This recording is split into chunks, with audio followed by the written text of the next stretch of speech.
What does Oklahoma's injury situation mean for OU LSU in the Bayou?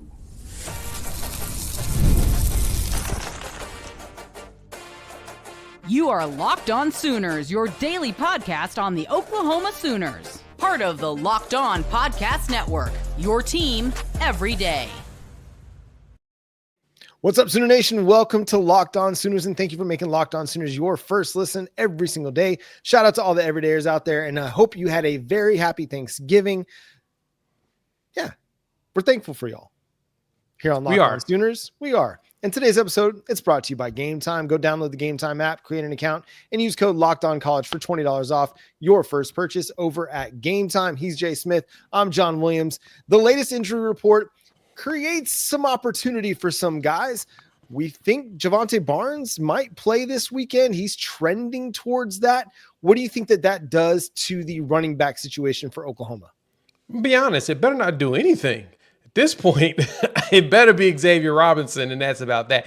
No, all jokes aside, John, honestly, I think that it should be Xavier Robinson and Jovantae Barnes. Jovantae Barnes has been your hardest working and running back this season. He has found ways to make things happen, even in situations that did not look like things should happen. He's caught passes in the flat. He's caught passes across the middle. He's done a good job of blocking and all of that. So to me, you give the ball to him, you get the ball to X-Rob, and you just run it down their throat as much as possible. So I don't think that you should see much of a change when it comes to the running back rotation, mainly because you kind of need X-Rob at this point. He's proven that he has been your most effective running back, period. I mean, he's the only one that's gotten 100 yards rushing against a P4 or P5, well, P4 opponent. We'll say that. But he's the only one that's gotten at least 100 yards there. I'm not sure if anybody got 100 yards against, outside of Maine, what is that, Temple or anything like that. Yeah, I don't think so. I don't think we got 100 yards. The only one that I think the only other person that has run for 100 yards, he did against Tulane and he did against Alabama, but that's it. Yes. Yeah. So, yeah, at this point, X-Rob is your running back. He's RB1, but I do think Barnes should be rotating with them. I think that that's probably your best opportunity to see success. Yeah, I think probably what's going to happen is, what I would like to see happen is Xavier Robinson gets the start. I feel like he's earned it at this point for what he's done over the last few weeks. The willingness to give up the red shirt, to be able to play on the team, huge. Like, how huge is it that the dude was willing to do that? Now, you might just sit there and say, hey, you got to go play if you're being called upon. And true, but you see a lot of guys across the country redshirting and opting out even. But Xavier Robinson, he wanted to play. And that just shows you the attitude that the kid has. Play him. This is a big-time environment against a big-time opponent in LSU. Even though the record may not be big-time, it's still a big-time opponent in a big-time program. On the other side of things, you got Caiden Durham, a kid you recruited heavily and wanted to add to this 2024 recruiting cycle at running back. You weren't able to get him. A good opportunity to show, hey, you know what, actually, we got our guy in Xavier Robinson. But Jovantae Barnes, I think, gets right back into the mix. The Taylor Tatum snaps are going to go to Jovantae Barnes, in my opinion. You might see some Gavin Sawchuk off the bench as your third running back, but in the hierarchy of things, it's Xavier Robinson, Jovantae Barnes, and then whatever else you want to do at running back. No, I totally agree. That's the best way for you to do things, and it makes the most sense. We've seen most of the success, like I said, from X-Rob as well as Jovantae Barnes. So, yeah, I would stick to those two if it was me personally. And that's not to say that Taylor Tatum is a bad player, is someone that can't develop into a better player. It's just he needs to get better at his ball security. And in a big-time environment like you're going to have in Death Valley on Saturday night, you can't afford any turnovers. You have zero margin for error as an Oklahoma Sooners offense. So you cannot afford to put a guy on the field that has fumbled the ball more than he's scored touchdowns. So that's just kind of where that's at. The other significant injury of note, Brennan Thompson is questionable. He's been questionable on both of the first two injury reports for this week. Sprained his ankle last week in the win over Alabama. He was blocking, and he was blocking very effectively and just got rolled up on. That's just the way it goes sometimes. I don't expect him to play this week. Jay, do you? No, I think I'd expect BT 15 to be out. Go ahead and just count him out, period. I didn't see him really on the list. So, yeah, I don't know why we haven't heard anything there, but I wouldn't expect to see him again until bowl season. Around the bowl game, I can definitely see him pulling up at that point. But yeah, I wouldn't expect to see him play. there was one that was questionable on there that really jumped out to all of us. Well, Andrew Really Anthony is, showed up as no longer out but questionable. So yeah. that begs the question: what does Oklahoma do at wide receiver if Brennan Thompson, who's started basically every game this year, isn't available? Andrew Anthony may be trending in a positive direction, though. I'm not going to count those chickens before they hatch on the field. Yep. So who do you play in Brennan Thompson's stead? Jacob Jordan. Right, he's going to play in the slot in your 3 wide sets. Who's your outside wide receiver then? Is it Zion Kearney? Yeah, I will go with Kearney. Give me the young guy. I like that Kearney has size and he's willing to block too. Yeah. Like he did a really good job blocking against Alabama. So you would have him and JJ Hester personally bring in Jacob Jordan there in the slot, rotate in Ivan Carrion, get him some rotations in.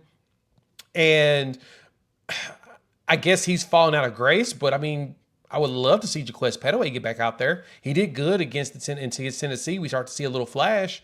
Ain't seen him since. So give him a last opportunity to show us something and go with that. I say that 4 is probably your best bet right now. I mean, Petaway was a top 100 player coming out. And so, I mean, there's a reason why he's not playing. There's a reason why we're not going to see Caleb Hicks at all either. So there's reasons for that. We don't know here directly, but the staff does know. So no point in even trying to speculate on it. But John, to me, give me Kearney, right? Go ahead and give me him. Go ahead and give me JJ Hester, 2 dudes that I know will block very well. And then from there, just play around with the other guys and see who's going to be willing to find a way to get open so that Jackson Arnold can throw the ball this game. Yeah, Zion Kearney played 36 snaps according to Pro Football Focus. Nice. That would have been second on the team actually behind For wide JJ receivers. Hester, 59 snaps, played more than Jacob Jordan. Now they ran a lot more 2 tight end sets this past weekend against Alabama, and I expect that they'll do the same thing against LSU. But outside wide receivers, Ivan Carrion had 7 snaps. Zion Raggins had 2 snaps. So that kind of shows you what they were thinking, at least this past weekend against Bama. Who knows if that carries over to the Saturday night against LSU. Again, the other significant one, Caiden Woullard, a defensive end. He has been a rotational piece for you at defensive end, out this week after hurting his knee. Doesn't sound like it's going to be incredibly serious, but it will keep him out this weekend. So I think this means we should see more Adepoju Adebaware. Yeah, more PJ. Give me some Danny Okoye. Please. I mean, just go ahead and just rotate him in there too. I would love to see those 2 get more snaps. I know PJ was dealing with some injuries most of the season.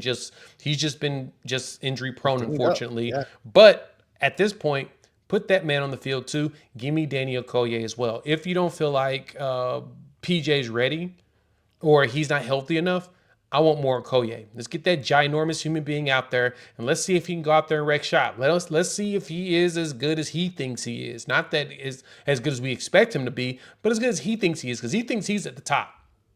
Yeah. So let's go ahead and let him show it. And if he starts showing it out, guess what? You'll have bowl season, and you'll also have him going right into next season as one of the top edges in the SEC. So let's go ahead and let him prove it. Yeah, now's the time to start getting him some snaps because you're losing Ethan Downs after this season. You're losing Caiden Woullard after this season. You're losing Trace Ford after this season. So there's going to be opportunities for guys to earn snaps opposite R. Mason Thomas if you're able to keep him around for one more year, because that dude might have played himself into a top 50 draft pick true. this year. So there are opportunities for snaps. I think Trace Ford might probably see an uptick in his work, even though he's been getting a lot of work. So your edge rotation could be Ethan Downs, R. Mason Thomas, and then, some Trace Ford, Danny Okoye. We'll see where it goes from there, but injuries are going to potentially play a part this weekend as Oklahoma goes to take on LSU. What are some of the keys to the game coming up? We'll discuss here next on Locked On Sooners. Game Time is the best place to get last-minute tickets and the lowest prices guaranteed. You got to go check out the Game Time app, download it in your app store, use promo code LOCKEDONCollege, and you'll get $20 off your first purchase. My first and really only experience going to a basketball game, it was an Oklahoma City Thunder game. Got great seats sitting in the lower bowl, about 10 rows back, and I had the best time. I'm not even a Thunder fan, although I would say I'm a Thunder quasi fan. I'm really a Dallas Mavericks fan because I grew up in Dallas, but I had the best time. And now the NBA is in full effect. The Thunder have a really good team. go to Game Time, see what kind of tickets you can get. If you're looking for tickets to the LSU game, trying to make some last minute plans, Game Time's got a lot of great seats available for you. My favorite feature in the app is the all-in pricing. I can see what the price is going to be before I get to checkout. Just toggle on that feature inside the app. Again, go download the Game Time app wherever you get your apps. Use promo code LOCKEDONCollege. That's LOCKEDONCOLLEGE for $20 off your first purchase. Terms apply. Download Game Time today. What time is it? Game time. And with Game Time comes the greatness of making sure you have the right gear to wear while you're at the game. That's where Home Field Apparel comes into play. They are hooking you up. Right now, they just launched their Black Friday sale, and it's their most ambitious sale to date. 30% off site-wide. Like, seriously, everything with code BFCM24.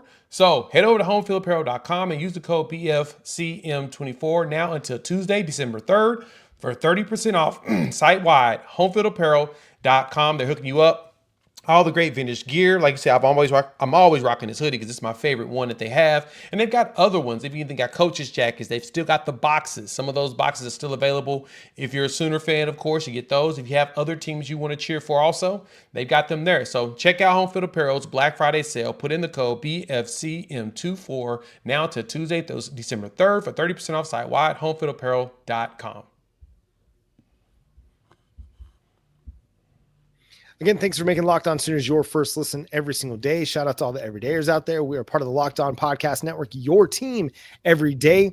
Jay is in Baton Rouge this weekend for OU LSU. So if you see my man, make sure you go say hi, shout him out, and let him know that you listen to Locked On Sooners. Get a selfie, post it on Facebook or Twitter, or whatever. We'd love to see the interactions and all the Sooner fans. It sounds like quite a few Sooner fans are going to be getting down to the game, so that's pretty exciting.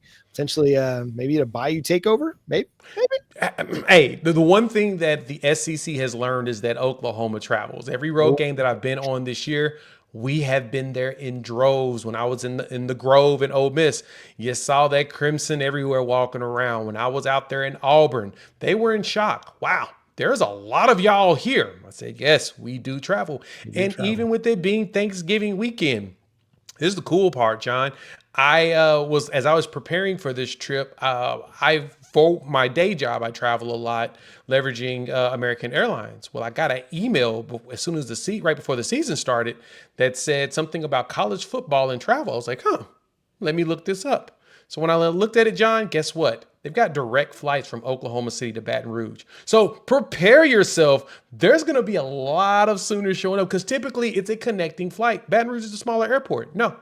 They went ahead and got connecting flights in on Friday and out on Sunday. So, yeah, there's going to be Sooners everywhere. So if you see me, holla at your boy. I'll be walking around. You'll see the hair up. I'll be out there. Actually, I'll probably have on this hoodie. I have on some thermals because it's supposed to be chilly there in Baton Rouge. So I'm pretty excited to get out there, get our cheer on, and see if we can take over the Death Valley at night.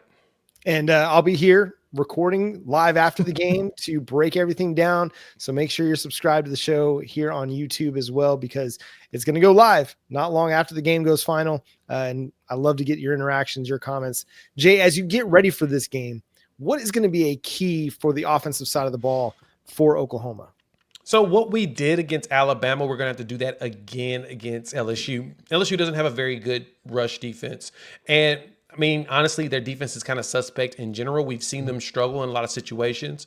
The big thing for us is to get out there and we're going to need to run the ball down their throat. Just like we muscled Alabama, we can muscle LSU. We watched Alabama muscle the heck out of LSU at night in Death Valley. Basically, the only team that beats them in Death Valley on a regular basis, especially at night, is Alabama. I think they're undefeated. They got one loss at night in Death Valley, and that has been to Alabama over like the last 10 years, something like that. It's absurd. They don't lose at night in Death Valley, except for when they play against Alabama. So since we own the state of Alabama right now, we have state claim. The Sooners have got there early, state claim to the state of Alabama, and we are now the kings of Alabama over the top of the governor because of our 2 wins against not only Alabama, but Auburn. We should pseudo walk into Death Valley and do the same thing. But on a serious note, John, the key thing that Brent Venables has got to focus on with his offensive side, Kevin Johns as well as Joe John Finley is going to have to get Jackson Arnold going early, not only in the run game, but we got to pass the ball this game. LSU's going to load the box. They're not going to be stupid like Alabama was and run a 3-man front and think that's going to work. They're going to try to load the front and force Jackson Arnold beat them with his arm. But John, you know he could do it. Why not take advantage of it? We should. And I think the line, as well as it's jailed lately, it'll have just enough time for Jackson Arnold to be able to get the ball out either to his second option or immediately to the flat at the running back to keep the play going. Yeah, I want to see him continue to grind the ball away, 3 yards in a cloud of dust. I think that's your cleanest path to victory offensively. If you have to get into 3rd and long situations and you have to throw the ball, I don't really love where Oklahoma's at. Again, you're down a wide receiver, another one. You're down your top 6 wide receivers at this point in the season. And again, I don't know if Andrell Anthony is going to play. And if he does, I don't know how much of an impact he's going to have. So, is this a Zion Kearney breakout game? We'll see. That'll be so good. But I'm not, if Jackson Arnold has to sit there and throw it 30 times, I don't like Oklahoma's chances. The path to victory is to run the ball and run it a lot. LSU has shown they can get run on. I know that they were not going to sit there and let Jalen Milroe run on him, but he did to the 170 rushing yards in that game. Like he ran wild on the Tigers. And I get it. They'll have a defensive game plan to try and slow that down. I'm sure Alabama tried to slow that down too. And listen, in the second half, they had a little bit more success slowing down the Oklahoma run game, but not in the fourth quarter. Oklahoma churned out the clock with 7 minutes left. Oklahoma kept the ball. So I expect Jojon Finley and the offensive staff, Bill Bedenbaugh, to come up with a few more wrinkles in the run game to keep LSU off balance. And I think that they'll use more play action to when they want to drop back to pass to keep LSU off balance. The best way is to use misdirection. I think they're going to try to be aggressive, like you said, but the best way I think is going to use some misdirection. Defensively, Jay, what do they got to and to add to that, Jackson Arnold's got to continue to protect the ball. If he turns the ball over against LSU, it's not going to bode well for the Oklahoma Sooners offense. So defense, what do they got to do? Real quick, add to that offense piece. Vanderbilt was able to go out there as a running team through a 63-yard touchdown to start the game off. That's how they were able to get up early on LSU. But outside of that, they couldn't get the offense going. So, we're going to have to mix it up 30 times for Jackson. I don't know, but he's going to need to throw it probably about 20 times at least, maybe 25. He's going to have to figure that one out. But defensively, man, I would love to say that our run defense is going to matter in this game. It won't. LSU's are not a very good running game. They're not a very good running team. They could barely run against Vanderbilt in that game last week. In that game, Josh Williams ran 14 times for 98 yards. You had Caden Durham, 14 carries for 58 yards. So the running wasn't that good for him. Now, Josh Williams had two rushing touchdowns. So granted, that was good, but Garrett Nussmeier threw for over 300 yards in that game. And that's basically what that dude has done most of the season. He's 250 to 300 is where he's at. He's not throwing anything less. That's what we're going to have to force. We're going to have to not allow Nussmeier or Kyron Lacey go out there and cook us at the wide receiver spot. Throw Eli Bowen on him, put the cuffs on that boy, and not let him destroy us in the secondary, John. So the big thing for Zach Alley in this one, he's going to have to dial up pressure on Nussmeier and make that dude beat you with his legs. Make him scramble and not allow him to throw good passes. If we do that, I think we got a really good chance of doing it. What do you think? Yeah, I mean, I think the run game for LSU is solid. It's not great, but even with that, you got to slow down the passing game because that's been their best offense so far this season has been through the passing game. And Kyron Lacey is one of the better wide receivers in the SEC, and he can hurt you. But if they don't allow any big plays and they keep everything in front of them, make LSU nickel and dime, I don't think they're a very good red zone team. And so if you can nickel and dime them and make them drive the field, you can force Garrett Nussmeier into some mistakes. He is turnover prone like a Jackson Dart. I mean, like Carson Beck, like these guys are throwing interceptions. Garrett Nussmeier will as well. That's what killed him in the A&M game. It was a pretty tight ball game. Then they were, forcing some things. Nussmeier was forcing some things, and A&M capitalized. So if Oklahoma's defense can capitalize on forcing Nussmeier into making some bad decisions and they can get some turnovers, then I like Oklahoma's chances here. Is it a Danny Stutzman interception game? He is due. He doesn't have one this year. Yeah, it is a so shocker. far, It's his first time since maybe his true freshman season where he hasn't had an interception. So I think it's the dude is due. And every year he's had one return for a touchdown too. Yeah. So time to go seal that butkus, get yourself a pick 6 and shut up all the haters. Now's the time. We'll get into some final Oklahoma LSU keys and predictions and look at a little bit of the SEC slate coming up this weekend. Coming up next here on Locked On Sooners. Get ready to tackle the NFL action with FanDuel, America's #1 sports book, because right now new customers can bet $5 and you get $150 in bonus bets if you win your bet. So the FanDuel app gives you everything you need in places live bets on the NFL as well as college all in one spot. So like right now, Oklahoma is sitting as a 5.5 point dog. That number is still sticking. So that's an opportunity if you want to go for a win. I got faith in the Sooners. We can take that. If you want to take it to the bank, do the same thing because FanDuel's hooking you up. So just visit FanDuel.com to join today. You'll get started with $150 in bonus bets when you bet your first $5 bet. That's FanDuel.com. Never waste a hunch. And make every moment more with FanDuel, an official sportsbook partner of the NFL. Again, thanks for making Locked On Sooners your first listen every single day. Shout out to all the everydayers out there. I'll be live after the game on Saturday night to break down everything that happens in Oklahoma and LSU. Jay will be at the game, so go shout out Jay. Let him know that you're there. Get a high five, get a fist bump, get a Boomer Sooner out of Jay. That'll be good times. So let's talk about the SEC weekend coming up because I think there's potential for more chaos this weekend. Texas goes to Texas A&M for the Lone Star Showdown is what they're calling it. South Carolina, Clemson. You've got Auburn, Alabama. You got what else? Honestly, Arkansas, Missouri. Yeah, that's Georgia, a pseudo. Georgia Tech. Yeah, Georgia Tech. Arkansas, Missouri. Tennessee, Vanderbilt. Like sleeper game that could have some Week 13 vibes to it. That one, I think that one and Arkansas, Missouri are two of the most interesting ones this weekend for me. Even with having the Egg Bowl, which is going to be Friday night, tonight, which disappoints me. I was really hoping that we would be recapping it here this morning, but no, we didn't get that love or support from the SEC. They moved it to Friday night. Papa Frankie. We could have outdone the NFL. NFL games have been boo-boo this week. All through Thanksgiving. So why are we getting excited about Dallas, New York on a Thanksgiving day? Why are we getting excited about Green Bay playing the Dolphins at night? Like this, what? Yeah. Anyway, I would have loved to have Egg Bowl action, but I'll have Egg Bowl action tomorrow afternoon, of today, this afternoon at 2:30. You'll have Georgia Tech at night at 6:30. But yeah, honestly, that Tennessee Vanderbilt is going to be intriguing. Tennessee's 11-point favorite, so it feels like that one's pretty high, and I think Tennessee rolls with it. South Carolina Clemson, that's got some implications. That's got some big implications. South Carolina can be the spoiler and get themselves in a position where they could potentially sneak into the playoffs. I mean, it's crazy how many 3-loss teams have a case. But South Carolina has just as good a case as an Alabama does. And it's wild. I don't think any 3-loss team should be in the playoff.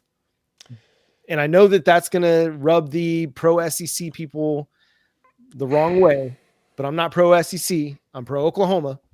Yeah. But to me, if you have a 3-loss team in a playoff, when you go to 12 teams, we got 12 teams. It makes sense because you're going to get more teams that should actually lose games. Now, that's unless you decide to give everybody cupcake schedules where they don't play anybody, and boom, of course, you're dealing with people with very easy paths to it. But no, it appears that there's going to be a chance. There's going to be a 3-losser. I think Alabama's not going to be one of them, but I do think South Carolina could jump up there and take that from them if they beat Clemson. They beat Clemson, they're going to take it. It's going to be tough, mainly because we destroyed Alabama at home. South Carolina came to our house and destroyed us. So there's a lot of, commonality, but South Carolina lost to Alabama this year. So it's going to be a lot of controversy when it comes to that portion of it. Bama's got to win the Iron Bowl first, though, so we don't want to count our chickens before they hatch. But, John, this Arkansas-Missouri one, Missouri's only a 3-point favorite right now. FanDuel. What's up with that? Does that not sound low to you? I mean, Arkansas is a weird team. To me, they just have that ability to explode offensively. When Taylor Green is on, dude, he's really good when he's on. When he's off, he's okay.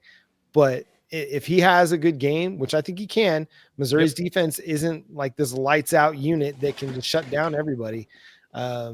I think there's potential that they can make that really, really interesting because I think Arkansas is a pretty solid team. Are they great? No, but I mean, they gave a lot of teams fits this year, and I think they could go do that again against Missouri.